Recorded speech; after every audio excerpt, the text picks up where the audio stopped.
अस्सलामु अलैकुम दोस्तों, कैसे हो? उम्मीद है कि सब खैरियत से होंगे। अल्लाह आप लोगों को ऐसे ही खुश रखे। एक बहन ने मुझे अपनी दर्द भरी आप बीती लिखकर भेजी है और कहती है कि मेरी आप बीती आप सारी दुनिया तक पहुंचाइए। मैं चाहती हूं कि मेरी कहानी से, मेरी सच्ची घटना से दुनिया के हर मर्द और औरत सबक हासिल करे, और जो मेरे साथ हुआ है मैं चाहती हूं कि दुनिया के किसी मर्द और औरत के साथ वो ना हो। वो कहती है कि शादी के कुछ सालों के बाद ही हम मियां बीवी के अंदर लड़ाइयां शुरू हो गई थी और लड़ाइयां उरूज पर थी। मैं हर वक्त अपने शौहर से लड़ा करती थी। एक दिन मैंने उन्हें खूब कड़वी कसीली सुनाई कि मैं तुम्हारे साथ पागल हो जाऊंगी, मेरी शक्ल तो देखो, भिखारन बन गई हूं, थक गई हूं मैं बस अब। मेरे शौहर मेरे पास आकर बैठे और मुझसे कहने लगे कि तुम हर वक्त लड़ती झगड़ती क्यों रहती हो? कभी तो प्यार से बात कर लिया करो मेरे साथ। मैंने उसे साइड में धक्का दिया, वो खामोश हो गया। मैं थक हार गई थी। अब मैं सोच रही थी कि अब मैं इस आदमी से तलाक ले लूंगी। मेरे 2 कजन भाई थे जो वकील थे, उन्होंने मुझे तसल्ली दी कि हम तुम्हारे साथ हैं, तुम उस कमीने आदमी से तलाक ले लो। आज मैं सोच रही थी कि जब वो घर आएगा तो मैं उसको बोल दूंगी कि मुझे तलाक दे दो। मैं इंतजार कर रही थी। वो रात 10 बजे आया, बच्चे सो रहे थे। वो सीधा दोनों बच्चों के पास गया, उनके माथे का बोसा लिया, उनके हाथों को चूमा, फिर अपने चारपाई पर जाकर बैठा और मुझे आवाज दी, शहनाज मुझे रोटी दो, मुझे भूख लगी है। लेकिन मैं करवट बदलकर लेटी रही। मैं लेटी क्या, मैं लेटने का नाटक कर रही थी। उसने मुझे फिर आवाज दी, 1 बार 2 बार 3 बार, लेकिन मैंने उसकी एक भी नहीं सुनी। मैं चुप रही। वो मेरे पास आया, मुझे देखा तो मैंने अपनी आंखें बंद कर ली। वो मुझ पर कंबल डालकर बोला कि शायद थक गई है, सारा दिन काम करती रहती है इसलिए सो गई होगी। वो खुद किचन में गया, खाना देखने लगा, लेकिन खाने के लिए कुछ भी बना हुआ नहीं था। उसने एक प्याली में नमक मिर्च डालकर उसमें थोड़ा सा पानी मिलाकर सूखी रोटी के साथ खाने लगा। मैं ये सब देख रही थी। मैं दिल में नफरत से सोचने लगी कि ये कुत्ता मर भी नहीं जाता, ये जिंदा क्यों है। वो खाना खाकर सो गया। दूसरे दिन सुबह सुबह ही हम किसी बात पर झगड़ने लगे। मैंने गुस्से में उससे कहा कि बस मुझे अब तलाक चाहिए, मैं अब बर्दाश्त नहीं कर सकती क्योंकि मैं थक गई हूं। और गुस्से में मैंने उसके कपड़े भी फाड़ दिए। वो तलाक का नाम सुनते ही बिल्कुल चुप हो गया, जल्दी से कपड़े चेंज करने लगा, बाहर बाइक पर बैठकर कहीं जाने लगा। मैंने उसे चिल्लाकर कहा कि अल्लाह करे कि तू मर जाए, मेरी जान तुझसे छूट जाए। वो बाइक बाहर खड़ी करके कमरे में गया और किसी कॉपी पर कुछ लिखा और फिर चला गया।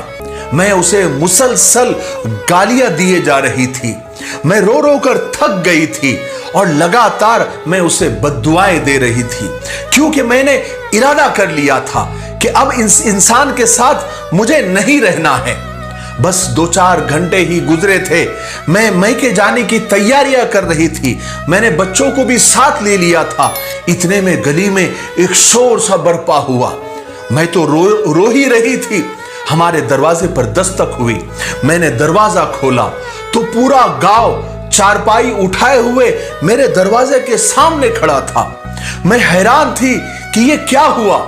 इतने में एक लड़का फोन पर बात कर रहा था और सामने वाले से कह रहा था, यार अकबर का एक्सीडेंट हो गया और वो मर गया है। ये सुनते ही जैसे मुझ पर कयामत आकर गिरी। मैं दम बखुद हो गई, साकित हो गई। चारपाई सहन में रखी गई। सब लोग कब्र खोदने की बात कर रहे थे। कुछ जनाजे का टाइम देखने लगे थे। मस्जिद में ऐलान होने लगा था और अकबर मेरे सामने चारपाई पर लेटा हुआ था। अरे कौन यकीन करे कि मेरा अकबर मर चुका है। मैं चीखने और चिल्लाने लगी कि अकबर उठ जाओ, उठ जाओ अकबर, मैं तुमसे कुछ नहीं मांगती, मुझे कुछ नहीं चाहिए, मैं अब तलाक की बात भी नहीं करूंगी। मैं उसके हाथ चूमने लगी, उसके पाँव चूमने लगी कि अकबर उठ जाओ मेरी जान, अकबर उठ जाओ, देखो देखो मैं अब कहीं नहीं जा रही हूं, मुझे अब तुम्हारे साथ ही रहना है, मैं भूखी प्यासी रह लूंगी, मुझे ये छोड़कर न जाओ, मैं तुम्हें खाना बनाकर लाकर देती हूं, तुम्हें भूख लगी है ना, तुम अभी कह रहे थे ना मुझे भूख लगी है, मैं अब भी खाना बनाकर लाती हूं। हाय हाय, लेकिन अब बहुत देर हो चुकी थी, अब अकबर मुझे छोड़कर जा चुका था। मैं चीखती रही, चिल्लाती रही, लेकिन अकबर मनो मिट्टी तले जाकर सो गया था। उसके जाने के बाद मुझे दुनिया के रंग नजर आने लगे, मुझे रिश्ते बदलते दिखाई देने लगे, फिर जो मेरे अपने थे वो सब मुंह मोड़ने लगे, मुझ पर दुनिया नजरें कसने लगी, बच्चे बाबा को ढूंढने लगे, अब उनको नींद में उनके माथे को कौन चूमेगा, कौन मुझे आवाज देगा, कौन मेरी कड़वी कसीले लहजे को और मेरी बातों को बर्दाश्त करेगा। फिर कुछ दिनों में मुझसे मेरा मकान छीन लिया गया, जो हिस्सा मेरा बनता था वो भी नहीं दिया गया। अकबर के मरने के बाद मैं दर बदर ठोकरें खाने लगी। अब बच्चे भी मुझसे कोई फरमाइश नहीं करते थे, क्योंकि वो जानते थे अब उनके बाबा इस दुनिया में नहीं रहे। मेरे सगे भाई भी मुझसे मुंह मोड़कर चले गए। मैं लोगों के घरों में नौकरानी बनकर काम करने लगी।